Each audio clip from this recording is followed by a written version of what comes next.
La culture confinée, les musées fermés, les acteurs tentent tant bien que mal de se réinventer le temps que la situation s'améliore. Le musée Ariana propose par exemple de découvrir sa dernière exposition par téléphone. Delphine Palma. Les couloirs sont déserts, les salles d'exposition sont éteintes.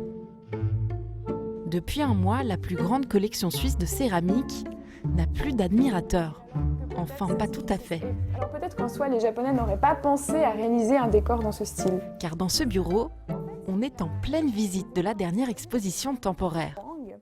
Sima Guang, qui était un lettré chinois qui a vécu au XIe siècle, Manon Rocha, la médiatrice culturelle, fait découvrir par téléphone quelques pièces phares de la collection de céramique japonaise du musée Ariana.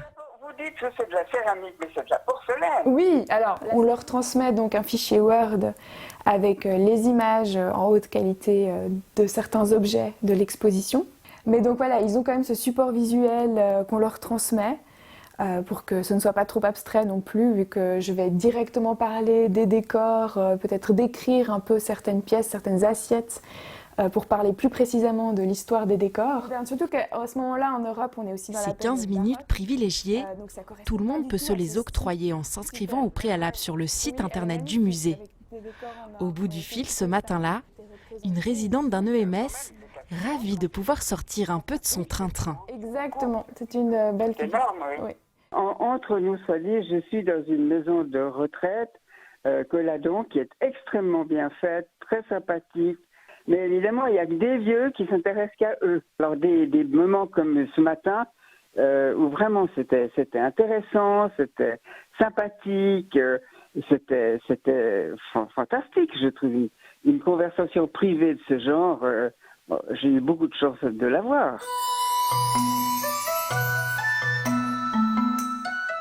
Fin décembre, l'institution a dû fermer juste après le vernissage de ses 2 nouvelles expositions temporaires.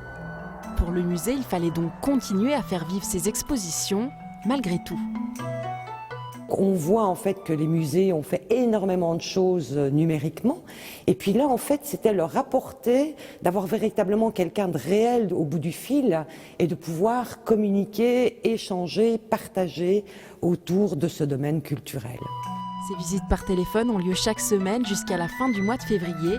Après, le musée espère rouvrir ses portes et raccrocher avec les visites en distanciel.